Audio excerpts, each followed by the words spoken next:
नमस्कार व्यूअर्स, आपका फिर स्वागत है। आज हम या उसी मुद्दे पे जिस पे हम पहले चर्चा कर चुके हैं, वैश्विक महामारी कोविड-19, उस पे चर्चा करेंगे। और आज हमारे मेहमान हैं देश के जाने माने किडनी रोग विशेषज्ञ और जो सर गंगाराम हॉस्पिटल के चेयरमैन हैं। और सबसे खुशी की बात यह है कि डॉक्टर DS राणा जो आज हमारे मेहमान हैं, वो हमारे हिमाचल प्रदेश से ही हैं। इसके पहले कि हम डॉक्टर राणा से हम चर्चा शुरू करें और कई विषयों पे उनसे प्रश्न पूछेंगे और उनका उत्तर चाहेंगे ताकि हमारे व्यूअर्स को फायदा हो, उसके पहले हम चाहेंगे उनके व्यक्तित्व पर एक नजर डालेंगे और उनकी अति महत्वपूर्ण उपलब्धियों पे भी नजर डाली जाएगी और उसके बाद हम प्रश्न शुरू करेंगे।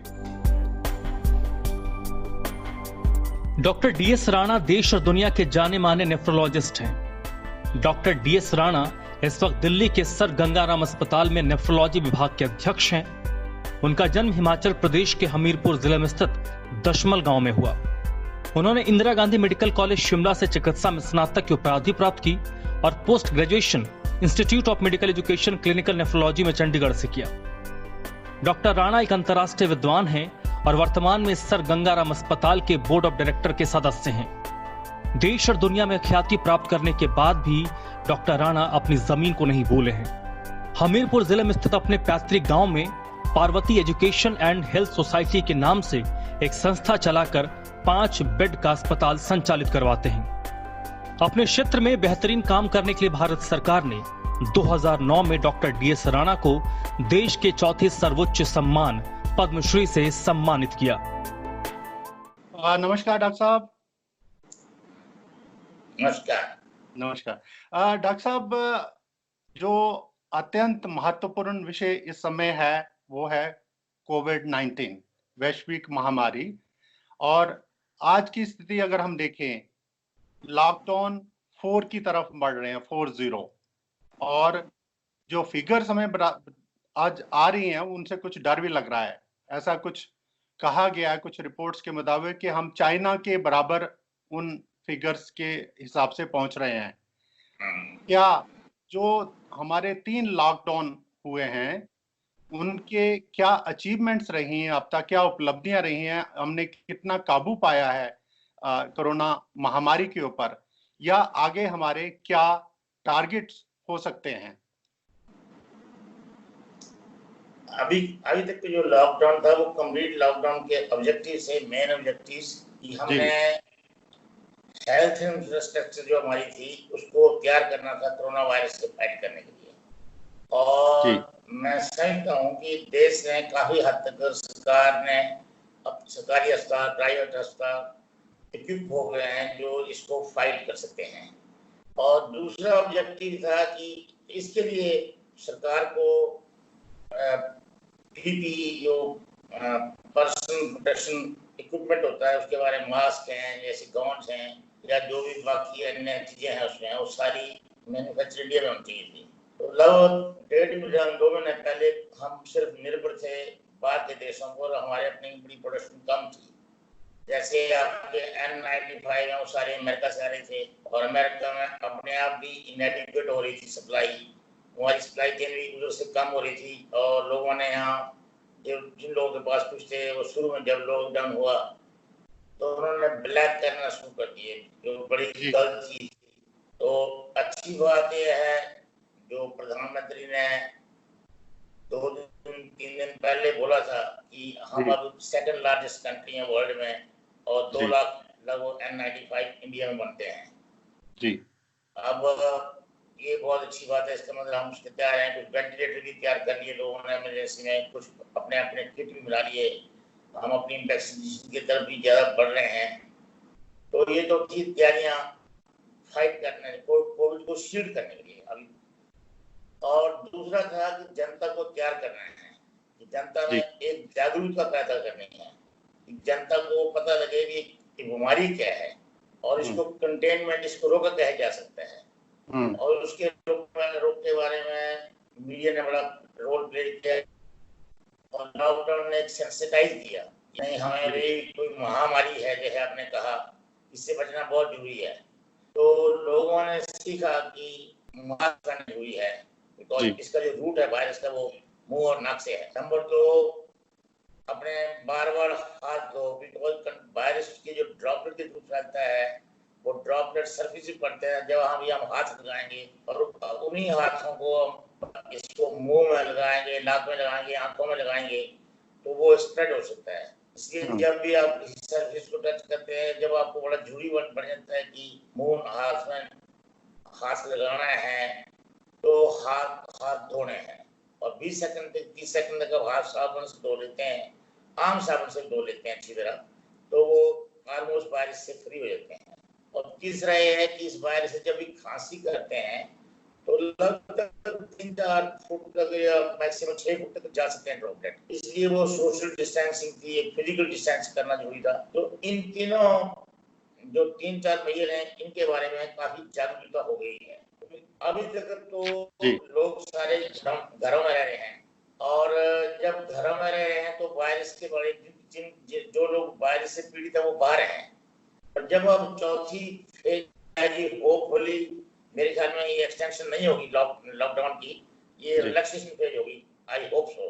तो यदि जो भी जब भी रिलैक्सेशन की फेज आएगी तो उस टाइम इसको आप फील्ड में चले जाएंगे, वायरस के बिल्कुल ओपन हो जाएंगे, लोगों से एक्सपोज हो जाएंगे। हमारे पास ऐसा कोई वेपन नहीं है जिसमें हमारी शील्ड हो, जैसे एंटीबॉडीज होती हैं, वैक्सीनेशन की होती है। वैक्सीनेशन नहीं है तो एंटीबॉडी नहीं हुई है, हर्ड इम्यूनिटी अभी नहीं हुई है। तो हर्ड इम्यूनिटी और वैक्सीनेशन की वो मेन चीजें जिससे आप अपने आप को शील्ड करते हैं किसी भी वायरल डिजीज से। जब वो नहीं है और जब बीमारी हो जाए तो आपके पास दवाई नहीं है ट्रीट करने के लिए। तो इस डिजीज की जो ट्रांसमिशन है वो बहुत फास्ट है, कंटेजियस है डिजीज, ऑलमोस्ट 10 टाइम और कंटेजियस है। दवाई नहीं है तो इसलिए बहुत जरूरी है, पर कंटेनेबल है। ये जरूरी है, यदि आप मैयर मांगे तो कंटेनेबल है। पर आप लॉकडाउन रखो, लॉकडाउन तो आप हमेशा नहीं रख सकते हैं। आर्थिक स्थिति की बात अलग है, मानसिक स्थिति भी। अब तो लोग ऑलमोस्ट फेड अप हो चुके हैं, उनको अपने काम पर जाना जरूरी है, तो वो ऑलमोस्ट सिखा दिया इस लॉकडाउन ने, और अब हम रेडी हैं। पर ये जरूरी है, आम जनता के लिए मेरा मैसेज है कि मास्क पहने और हाथ बार बार धोएं और अपना एक physical distance, social distance maintain रखें। जहाँ तक हेल्थ वर्कर हैं, वो जहाँ भी काम कर रहे हैं, क्या वो आईसीयू में काम कर रहे हैं, ऑपरेशन सेंटर में काम कर रहे हैं या ओपीडी में काम कर रहे हैं, तो उसके मुताबिक जो भी उनको पीपी पहनना एक गाइडलाइन ने रिकमेंड किया है, सबके लिए डिफरेंट पीपी हैं, वो भी पहने। उसको पहनने का भी तरीका है, उसको डिस्पोज ऑफ करने का भी तरीका है, वो भी बहुत जरूरी है। तो उसके बारे में भी हेल्थ वर्कर ट्रेन कर सकते हुए हैं। और इसके अलावा बहुत यही जरूरी है अच्छे टेस्ट आने हैं। अभी तक जो आपका एक हम पीसीआर टेस्ट यूज कर रहे हैं, उसमें सिर्फ 67% सेंसिटिविटी है, 33% पेशेंट अभी भी हम मिस करते हैं, उनमें से हो सकता है कि वो पॉजिटिव भी हो सकते हैं। इसके अलावा बहुत जरूरी है कि एक जानकारी और है कि इंडिया में जो भी डेटा किसी भी सेंटर से है, उसमें 70 से लेकर 80% तक पेशेंट जो एसिम्प्टोमेटिक है, जिनको सिम्टम है ही, तो इसलिए पता ही नहीं, जो बिल्कुल नॉर्मल लगते हैं वो भी पेशेंट को कोविड हो सकता है। तो इसलिए प्रिकॉशन सबसे बढ़नी होगी। तो वो उस फैक्टर की वजह से बड़ा जरूरी है कि सब लोग प्रिकॉशन बढ़ते हैं। और ये सिचुएशन कोई 6-8 महीने तो बहुत ही एक्टिव रहेगी, चांसेस हैं कि, और उसके बाद भी ऐसे नॉर्मल वायरस की स्थिति में जब तक वैक्सीनेशन नहीं निकलती है, वैक्सीनेशन आमतौर पर वैक्सीनेशन 1.5-2 साल से पहले नहीं आती है। यहाँ बार बार खबरें आ रही हैं कि शायद जल्दी आ जाएगी, पर टाइम बताएगा। अभी तो हर दिन सुबह वायरस के बारे में न्यूज अलग होती है, शाम को अलग होती है। डॉक्टर साहब, यहाँ मैं ये पूछना चाहूंगा कि प्रधानमंत्री नरेंद्र मोदी ने अपना जो भाषण हुआ अभी कुछ दिन पहले, उसमें ये कहा है कि अब हमारी ड्यूटी ये है कि ये गांव तक बीमारी ना पहुंचे, हमें उसके लिए तैयारी करनी है। आप समझते हैं कि जिस तरह से और नंबर ऑफ पेशेंट्स बढ़ रहे हैं, कई एरिया जहां पे कहा गया था कि अब नहीं है, उसके दोबारा लोग जब आना शुरू हुए बाहर से, फिर हो गया। क्या हम गांव तक इस बीमारी को रोक सकते हैं, एक चीज। और दूसरी चीज कि हमने कितना, जैसे आप बात कर रहे थे, कितना अवेयर कर लिया है लोगों को, ताकि इस बीमारी से हम प्रोटेक्टिव जो मेजर्स हैं वो लिए जाएं। भारतवर्ष के लिए ये बड़े एक अच्छी भाग्यशाली बात थी कि हमारे 70% पॉपुलेशन जो है वो गांव में रहते हैं। और मैं भी गांव से हूँ, मैं जानता हूँ गांव वालों को एक दफा बता दें ये नहीं करना है तो वो नहीं करते हैं। वैसे वो सब कुछ अपना, चाहे उन्होंने मास्क नहीं लगाया होगा, अपने पढ़ने से अपना मुंह ढाँप लेंगे। और वो मेरे ख्याल में सारे भारतवर्ष हैं। हिमाचल की तो बात अलग है, हिमाचल में जरा पढ़े लिखे लोग ज्यादा हैं, जागरूकता बहुत ज्यादा है, हमारे लिटरेसी अच्छी है, बहुत जागरूकता है, गांव में जागरूकता है, चाहे बच्चे पॉलिटिकली एक्टिव हैं, हर के लोग न्यूज पढ़ते हैं। और I am very proud of Himachal Pradesh की बात। तो खैर गाँव और है ही, सारा हिमाचल ही गाँव है एक्चुअली। हिमाचल में शिमला के सिवाय मेरी सोलन टू सम एक्सटेंट, धर्मशाला, बाकी तो शहर है ही गाँव ही है, वहाँ सारे मान रहे हैं। और इसलिए हिमाचल भाग्यशाली है कि वहाँ ये बीमारी ज्यादा नहीं थी। जो लोग बाहर से अनफॉर्चुनेट चले गए उन्होंने बीमारी दी वहाँ। वैसे तो जो इंडिया में भी आई, बाहर से आई, हम पहले जाग जाते शायद बीमारी नहीं आती, कंटेनमेंट कर सकते थे। पर अब अनफॉर्चुनेटली दूसरा क्वेश्चन आपने पूछा था कि जागरूकता कितनी हो चुकी है। जो पढ़े लिखे लोग हैं, जो शहरों में हैं, उनमें जागरूकता है, जो गाँव में उनमें जागरूकता है। अनफॉर्चुनेटली एक वर्ग है जो एक अनऑर्गेनाइज सेक्टर का, जो लेबर जो आप देख रहे हैं, जो माइग्रेटरी, आप उनकी भी बात समझ सकते हैं, उनके भी मैं ब्लेम नहीं करता हूँ। वो बेचारे अपनी फैमिली से दूर हैं, पैसे उनके पास नहीं है खाने के लिए, तो रहने के लिए तो हर एक आदमी का एक टेंडेंसी होती है। वो कहते हैं ना, कहावत है, east and west, home is the best. जब आदमी चाहता है तो कहते हैं मरना भी आदमी घर में चाहता है, अपने घर में मरना चाहता है, अपने गाँव में मरना चाहता है, अपने लोगों के साथ जीना चाहता है, अपने मरना चाहता है, वो जाना चाहते हैं घर में। अब वो लोग जो जाएंगे उसका एक बड़ा ड्रॉबैक तो होगा। ये बीमारी वो लोग, एक तो वो फिजिकल डिस्टेंस मेंटेन नहीं कर पाए, वो फिजिकल डिस्टेंस कहाँ से मेंटेन कर पाए, उनको सुनने के लिए टीवी नहीं है उनके लिए, तो उनको जो अपनी जान के लाले हैं, उनको उनका पेट उनको खाना चाहिए उनके लिए तो। और उनमें बीमार, उनमें काफी लोग पॉजिटिव होंगे। और बहुत सी स्टेटों ने अच्छा किया है कि कंटेनमेंट, इसको क्वारंटीन कर रहे हैं अपने बॉर्डर भी, तो वो एक क्वारंटीन अच्छी तरह हो जाएगी तो उनका रिस्क काफी कम हो जाएगा। हाँ, वो क्वारंटीन नहीं करेंगे और उसमें कोई ढील दे देंगे तो फिर बीमारी गांव में फैल जाएगी, तो वो कम। और हमारी जनता तो 70% वहीं रहती है, शहरों में तो 30% जनता रहती है। आप और शहरों में जो शहर थिकली पॉपुलेटेड है, आप देखते हैं मुंबई में, दिल्ली में, अहमदाबाद में थिकली पॉपुलेटेड सिटी है, बेंगलोर में, तो इनमें देखते हैं आपकी चेन्नई में, ये तो थिकली पॉपुलेटेड सिटी है जहाँ डेंस पॉपुलेशन है, तो उसमें तो ये चीजें। और वहीं अनऑर्गेनाइज सेक्टर के लोग ज्यादा थे, तो वो लोगों ने यहाँ भी बीमारी फैलाई, तो वो तो वैसा हो जाएगा। तो फिर कम्युनिटी स्प्रेड हो जाएगा। ये अच्छी बात है कि गांव के लोग भी अब अवेयर हो चुके हैं और इसका थोड़ा डर भी है। क्या लोग कोरोना से डर रहे हैं या अवेयर हो चुके हैं? दो चीजें अलग अलग हैं, एक तो कोरोना डर है और एक अवेयर भी हो चुके हैं, तो डर की वजह से अवेयर हुए।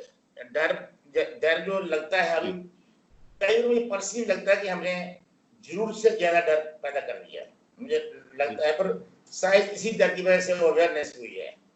इतना जो डर अभी पैदा कर दिया है, इतना डरने की जरूरत नहीं है इससे। एक किस्म के आप ऐसा भी कर सकते हैं कि हमेशा आप लॉकडाउन में रहेंगे जी, तो पर ये शायद जरूरी था। और अब दूसरा हो जाएगा, अब हम कह सकते हैं कि इतना मत डरो, पर जो डर से पैदा करना था वो समझाना बहुत जरूरी था। 3 स्टेप बहुत जरूरी हैं, mask, wash your hands and keep distance. These are 3 steps which are very important and people have to live with that. इन्हीं के साथ जीना पड़ेगा लोगों को। आपको यही तरीका था सिखाने का कि कोरोना वायरस के साथ कैसे जीना है। कोरोना तो नहीं जाएगा, कोरोना वायरस तो रहेगा ही दुनिया में, यहाँ से निकालेंगे तो और जगह से आएगा। आपको ऐसा भी कर देंगे कल को भारत में कोई नहीं आएगा, भारत से बाहर कोई नहीं जाएगा। तो ये आस्ते आस्ते एक वायरस की लाइफ होती है, हाँ और जी इसके अलावा अभी क्या, अभी 2-4 साल के बाद फिर कोरोना यही यदि आप दब जाएगा तो फिर अपना सिर उठाएगा, तो वो जी। तो मतलब चलता रहेगा, इसके साथ जीना है हमने। डॉक्टर साहब ऐसे मैं कई आपके बार आज भी आए, अभी आज नए वायरस। आज एक वर्ल्ड बैंक की रिपोर्ट, WHO की रिपोर्ट पढ़ रहा था, सॉरी। उसमें ये उन्होंने कहा है कि जो उनके चेयरमैन है कि हमें इसके साथ जीना पड़ेगा, जैसे प्राइम मिनिस्टर हमारे उन्होंने भी कहा है, और ये लंबे समय तक रहेगा नहीं, रहेगा। मतलब सिर्फ ये यानी कि कुछ महीने की तो बात नहीं। असल में आम जनता को पता नहीं होता, हमें डॉक्टरों के लिए तो कोई हैरानी ही नहीं है ऐसी। हमें जी तो पता ही है कि वायरस की जो एक हिस्ट्री है, नेचुरल हिस्ट्री। जी। अब H1N1 आया था, कितना डर होता था।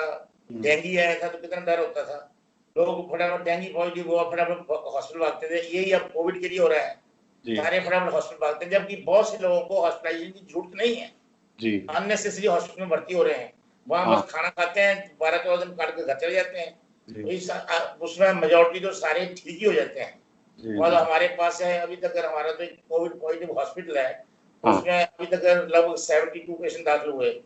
उनमें से 40 ऑलरेडी डिस्चार्ज हो चुके हैं, बिल्कुल ठीक ठाक, उनको सिम्टम ही नहीं हुए, ठीक क्या करना वो तो। मैं डॉक्टर साहब यहाँ पे यही पूछना चाहूंगा, आपको थोड़ा सा रोक के माफी चाहता हूँ कि अब ये सिम्टोमेटिक केसेस आ रहे हैं, और आपने जैसे हमने खबरें पढ़ी हैं, आप गंगाराम हॉस्पिटल अब खुल गया है, दोबारा से रिज्यूम हो गया है फंक्शंस, और डॉक्टरों के लिए कितना खतरा है, क्योंकि हर तरह के पेशेंट्स आएंगे नेचुरली, दोबारा से तो रिज्यूम हो। हमारे हमारे प्रोफेशन में और एक हैजर्ड है ही है, चाहे कोरोना है, चाहे टीबी है, चाहे कोई बीमारी है, हमें हर एक चीज से, जब हमने डॉक्टर बने तो या हेल्थ वर्कर हैं, उनकी हैजर्ड है ही है, और उनको हैजर्ड में काम करना ही है। तो उनकी प्रोटेक्शन के लिए जो किट बने हैं वो उनको पहनना जरूरी है, और आस्ते आस्ते किट की गाइडलाइन बदलती जाएंगी। तो मेरे लिए एक इसकी एक बड़ी मतलब मुझे गंभीर समस्या लगती है जी कि चाहे प्राइवेट हॉस्पिटल में इसका पेशेंट का ट्रीटमेंट बहुत महंगा हो जाएगा किट्स की वजह से। तो महंगा तो खैर सरकारी अस्पताल में भी आ रहा है, वहाँ एक्सचेकर पर लोड पड़ेगा। हालांकि मैंने कल सुना था शायद गवर्नमेंट ट्राई कर रही है कि कुछ एजेंसियां जो है वो पीपी बनाएंगी और सस्ते बनेंगे।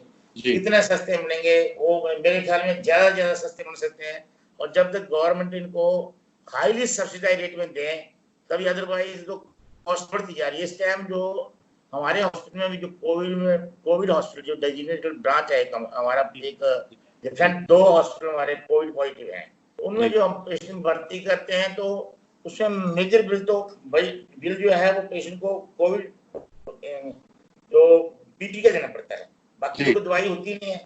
बाकी हाँ मतलब अपना कमरे का रेंट देते हैं, उनको हम समझाते भी हैं, कई लोगों को बोल भी देते हैं मतलब दाखिल हो, अपने घर में रहो, घर से आपको मॉनिटर करते रहेंगे। आस्ते आस्ते घर से मॉनिटर करने पड़ेंगे, बिकॉज मैं आगे पता नहीं क्या होगा, मुझे नहीं पता क्या होना है क्या नहीं होना है। मैंने कल सतगुरु जगी का पढ़ा था कुछ, ठीक कह रहे थे, ये एटमॉस्फेयर अनसर्टेनिटी है, नोबडी नोज, एवरीबॉडी गेसिंग। मैं भी गेस कर रहा हूँ, सारे गेस ही कर रहे हैं। कोरोना वायरस के बारे में कोई भी पूरा नहीं जानते हैं, एक्सेप्ट वी नो कि it must be like any other virus, पर ये वायरस तभी तो इसको नोवल कोरोना वायरस कहा जा रहा है कि इसके बारे में। अभी तक नोबल है, जब तक इसके बारे में पता नहीं लग रहा है, पर इसके बारे में हर दिन कुछ ना कुछ नई चीज पता लगती रहती है।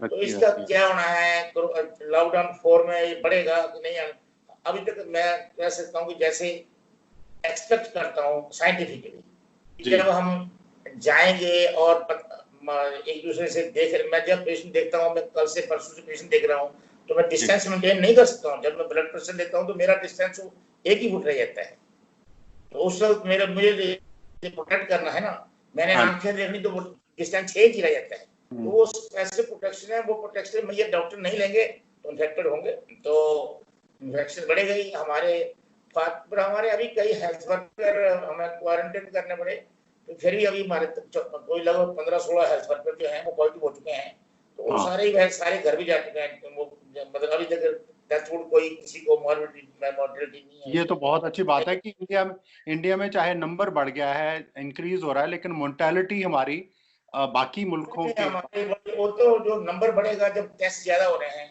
नंबर बढ़ेगा। जब आपकी एक्सपोजर, जब ये लोग इधर उधर से भाग रहे हैं, बेचारे सड़कों में भाग रहे हैं, कहीं जा रहे हैं, लोगों को खिला रहे हैं, खाना खिला रहे हैं, तो टेस्ट उनकी पॉजिटिविटी बढ़ेगी।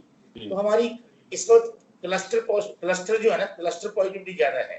अभी कम्युनिटी में नहीं है। अब आप हिमाचल में करेंगे, अपने गांव में चले जाएंगे तो उसमें नहीं मिलेगा आपको। कोई बाहर से आया होगा, कहीं से आएगा तो वो क्लस्टर बन जाएगा। तो उसे कंटेनमेंट करेंगे तो बहुत अच्छा हो जाएगा। मैंने अपने मुख्यमंत्री जी को सुना था एक दिन टीवी पर 2-4 दिन पहले, तो बहुत अच्छा बोला उन्होंने, बड़ा अच्छा इंटरव्यू दिया। और अच्छी बात है, वो वैसे रखें तो कंटेनमेंट हो जाएगी हमारी। डॉक्टर साहब, आपका इतना लंबा एक्सपीरियंस है और आप एक स्पेशलिस्ट भी हैं। जिस डिजीज को आप ट्रीट करते हैं, हमने सैकड़ों लोग बचाए हैं, मौत के मुंह से वापस लाए हैं। वो स्पेशलिटी जो एलिमेंट्स हैं, उस तरह के सीरियस एलिमेंट्स जिनको कहता है किडनी के, हार्ट के, और ये वायरस का डर, इनमें कितना अंतर है? ये ज्यादा गंभीर है या जैसे एक होती है इन्फेक्शियस डिजीज और एक होती है नॉन इन्फेक्शियस, और जिनको कहते हैं कि non communicable diseases, diabetes, hypertension, heart attacks, kidney failure, वो लोग इससे ज्यादा डेथ उनकी। क्वेश्चन ये है कि इसमें प्रिवेंटेबल डेथ है। ये डिजीज प्रिवेंट कर सकते हैं आप। इसकी जो इसका जो इसकी जो स्प्रेड होना है उसको रोक सकते हैं आप, कंटेन कर सकते हैं, और इसकी मॉर्टेलिटी रोक सकते हैं।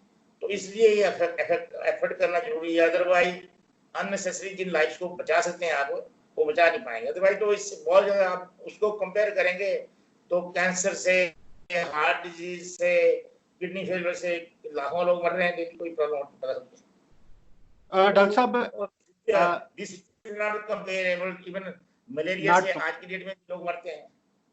हाँ डॉक्टर साहब, एक देखा गया इन्फ्लुएंजा को, जो ऑर्डिनरी इन्फ्लुएंजा होता है, उसको तब कंपेरेबल करने वाली बात है। उसमें मॉर्टेलिटी रेट बहुत कम है, इसमें मॉर्टेलिटी रेट बहुत ज्यादा है। जी जी। डॉक्टर साहब, एक और चीज है कि अब इशू है life and livelihoods.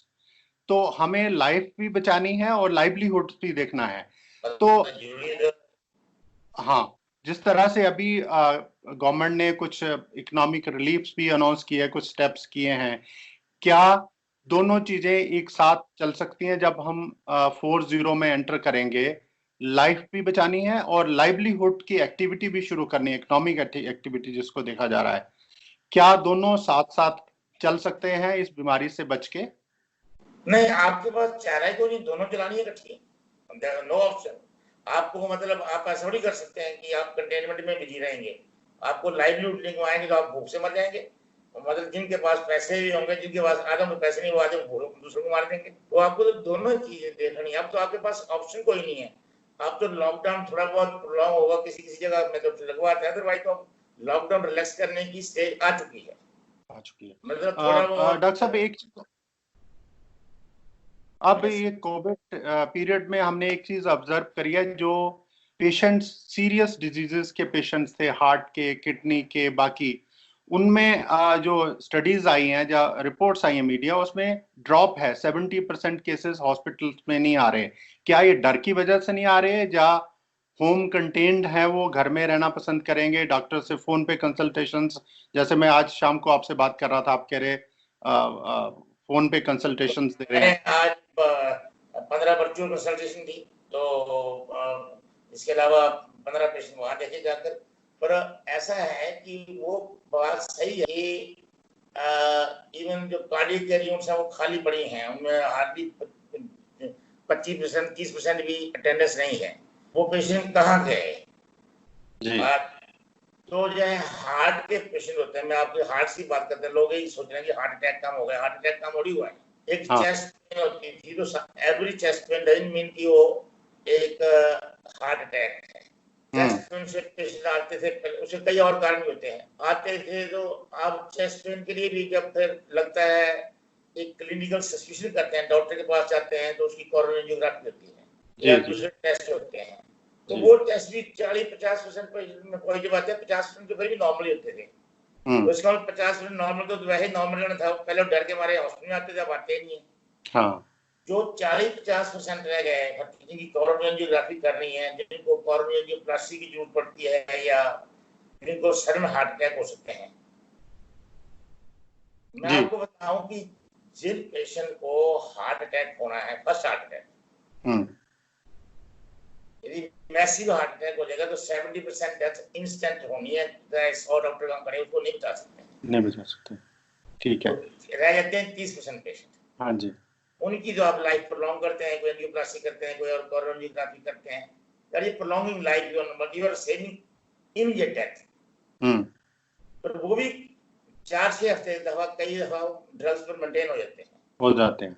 Ultimately 4-5% patient को जरूरत थी कि मतलब उनको इमरजेंसी वो चाहिए थी जी, अब वो इमरजेंसी एंजियोग्राफी, उनको एंजियोप्लास्टी चाहिए थी, वो आज ही आ रहे हैं, आज भी हॉस्पिटल में उनकी एंजियोप्लास्टी होती है, या कोरोनरी आर्टरी बाईपास करना पड़ता है, वो भी होता है, तो रेयर हो रहा है जी, और उनमें से I am very sure some patient must be dying at home.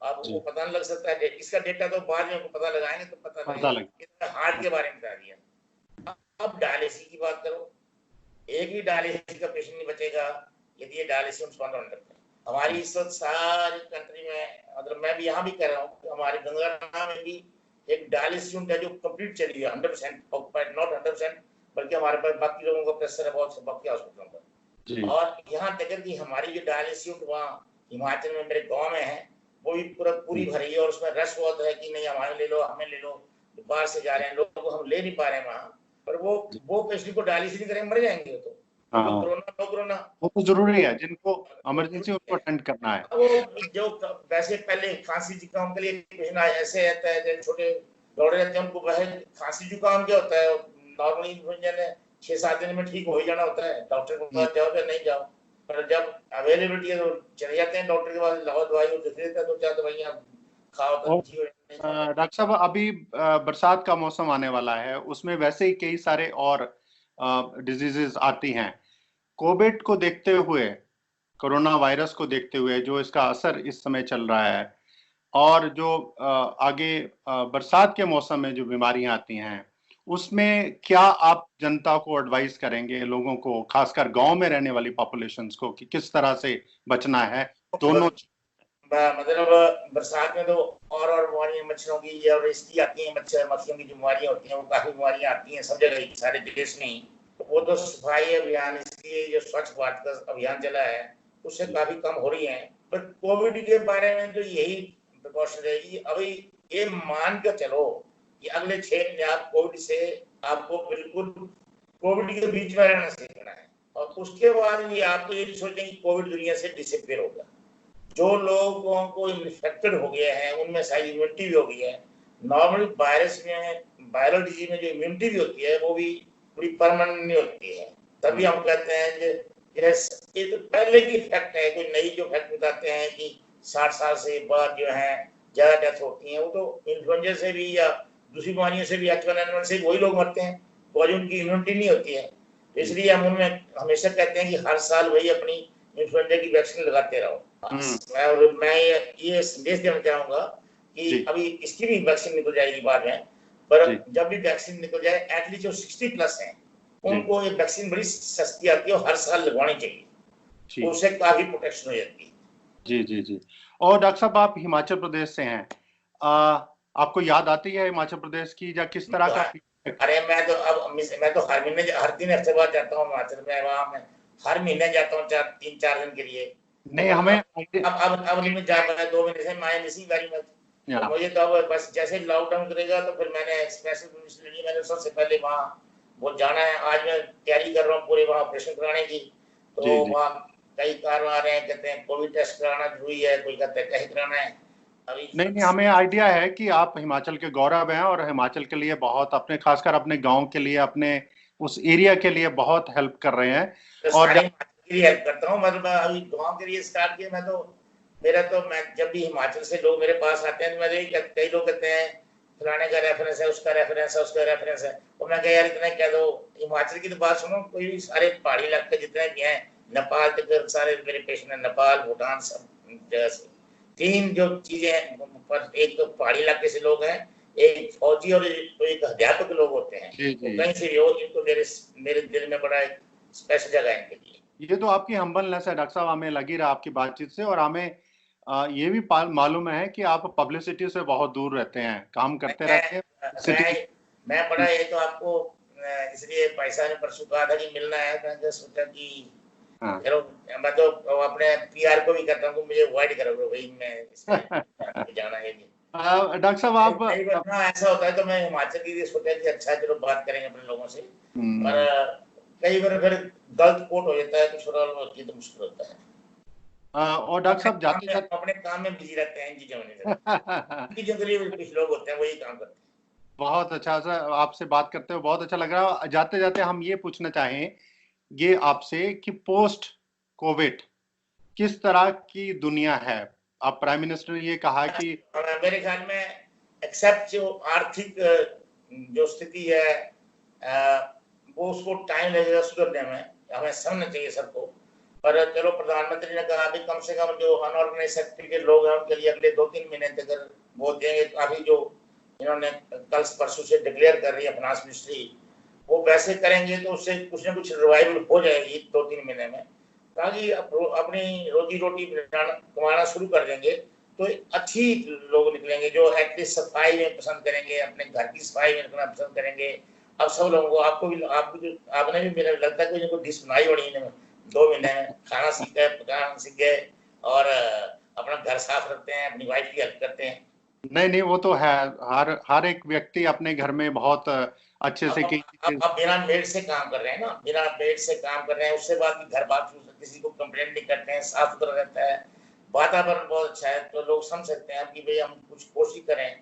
मेरे ख्याल में आगे के लिए सरकार को चाहिए, जो पहले दिल्ली में चला था ऑर्डर, उनका भी तो प्रॉब्लम है, और इवन या हर घर में कारों की भी लिमिटेशन होनी चाहिए। जी जी जी। So that तो डॉक्टर सबसे बड़ी आपका लाइफ का एक्सपीरियंस है, इस कोविड सिचुएशन में सबसे बड़ा नुकसान एक तो आपने जो कहा इकोनॉमिक लॉस है माइग्रेटरी वर्कर्स का, और जिनके जॉब लॉस हैं अब वो काउंट भी बहुत उसी में आ गया ना, जो अनऑर्गेनाइज माइग्रेंट भी उनकी भी जॉब लॉस है, पर जॉब लॉस इसके अलावा और ऑर्गेनाइज सेक्टर में तो जॉब लॉस है ना। ऑर्गेनाइज सेक्टर का जॉब लॉस इसलिए नजर नहीं आ रहा है क्योंकि उनके पास कुछ पैसे हैं अपने, जो अनऑर्गेनाइज सेक्टर है वो उतना कमाते उतना खा लेते हैं, बड़ी मुश्किल से उनके पास बचत नहीं होती है ना, इसलिए प्रॉब्लम है। अब जैसे हम ऑर्गेनाइज सेक्टर के हैं तो हमारे पास भी अभी 2 महीने से इनकम आपकी ऑलमोस्ट नेग्लिजिबल है, पर आप अपनी सेविंग भी जिंदा रह सकते हैं ना, तो वो अनऑर्गेनाइज। डॉक्टर साहब मैं बात कर रहा हूँ युवाओं की, सबसे बड़ी समस्या है हिमाचल प्रदेश में जैसे बेरोजगारी तो की। बिना कोविड से भी थी वो, जो आप अनएम्प्लॉयमेंट की बात करें, अब तो फ्रेश अनएम्प्लॉयमेंट आपने ऐड कर दी ना उसमें, तो वो तो पहले ही लोग अनएम्प्लॉयड थे, पर आपने जो एम्प्लॉयड थे वो भी डीएम्प्लॉय हो गए। हाँ डीएम्प्लॉयड, तो उनकी रिवाइवल में टाइम लगेगा। जो हमारे प्रधानमंत्री जी या हमारे फाइनेंस मिनिस्टर जो अभी पैसे दे रहे हैं इंडस्ट्री रिवाइवल के लिए, उसमें भी टाइम लगेगा। आप इमेजिन करो कि जो लेबर थे वो अपने अपने घरों में चले गए, वो कैसे आएंगे, कैसे काम करेंगे, क्या अपनी स्टेट में काम करेंगे, एक आने वाला समय बताएगा आपको किस तरह से रिवाइवल होगी। पर ऐसा नहीं है, दुनिया में ऐसे कई चीजें आई, अल्टीमेटली रिवाइवल तो हो ही जाती है।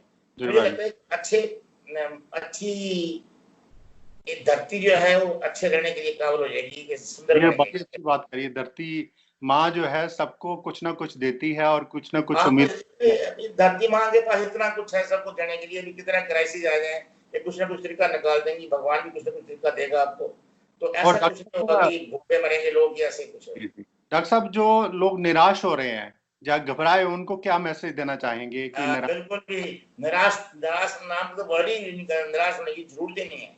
मैं यही कहूंगा जिन भाइयों के पास खाने पीने के लिए अभी नहीं है और बेचारे उनको भूखे मत मारने दो, उनको जरूर दो। हिमाचल में तो फॉर्चुनेटली कोई ऐसा है ही नहीं, बड़ी फॉर्चुनेट स्टेट जहाँ ना बेगर है ना बेगिंग है। मेरे आई डोंट थिंक हिमाचल में कोई ऐसा ऑर्गेनाइज अनऑर्गेनाइज वर्कर होगा जो भूखा मर रहा होगा, पॉसिबिलिटी नहीं है, मैंने कभी देखा नहीं कोई कहीं भी।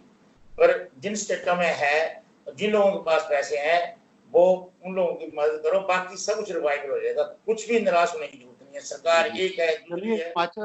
हिमाचल जो कहते हैं देवभूमि है, तो देवभूमि निराशा का स्थान ज्यादा नहीं है, बट कोई नाम ही नहीं है वहाँ, कोई मतलब नहीं है। कोई निराश हिमाचलियों को तो निराश होने की जरूरत नहीं है, अपने आप देवभूमि है, उसमें आज तक कभी भूखा मरता हूँ मैंने अपनी जिंदगी में 70 साल से वो मेरी लाइफ हो गई, मैंने कभी सुना नहीं कभी भीख मांगता हो कोई लोग, और कोई ऐसा देखा जो भूखा मरे। गाँव में आपके कोई ऐसा नहीं होता है जो मतलब नंगा घूम रहा हो, या कोई जिसके पास मकान अच्छा रहने के लिए हो। मुझे एक भी हिमाचली बताओ जिसके पास मकान, एक अच्छा मकान नहीं, मैं बुरे मकान, मैं झोंपड़ी की बात नहीं कर रहा हूँ, झोंपड़ी तो मकान हिमाचल में है ही नहीं है। सबके पास अच्छा घर होता है, कोई बड़ा होता है, कोई छोटा होता है, साफ सुथरा घर होता है। नहीं, हमारे किसी भी गांव चले जाओ, एट ए गिवन टाइम फोटो नहीं है। अब तो पशुओं घर भी, जब पशुओं घर कम हो गए, तो पशुओं घर भी वो भी बहुत अच्छे हो गए। हिमाचल प्रदेश, हमारे देव कृपा है हिमाचल में, और लोग हमारे ईमानदार हैं, मेहनती हैं। अब देखने में आया कि कई आसाम तक जाके, नॉर्थ ईस्ट में, तमिलनाडु में, वहां जाके काम कर रहे हैं। हमारे लोग मेहनती हैं, ये दिखाता है। हमारे आप इमेजिन करो कि हमारे अपने सेक्टर में, मेडिकल सेक्टर में ही, मतलब मैं नाम नहीं लेता हूँ, इतने लोग हैं अपने नॉर्थ इंडिया में प्रोमिनेंट पोजीशन में। वो हिमाचल से छोटी स्टेट है, 70 लाख लोग हैं वहाँ जी, उनकी रिप्रेजेंटेशन आउट ऑफ प्रोपोर्शन है, चाहे वो IAS में है, चाहे IPS में है, चाहे डॉक्टर है, चाहे इंजीनियर है, तो उनकी आउट ऑफ प्रोपोर्शन रिप्रेजेंटेशन है, बिकॉज वो हार्ड वर्किंग है और वो मुंडुआ वाला जमाना गया। चलिए डॉक्टर साहब, आपका समय हमने लिया, इतना व्यस्त समय में से आपने कुछ वक्त दिया, आपका बहुत बहुत शुक्रिया। हम दोबारा कोशिश करेंगे दोबारा आपसे कनेक्ट करने, और चाहेंगे कि हिमाचल स्वस्थ रहे, सुखी रहे, खुश रहे।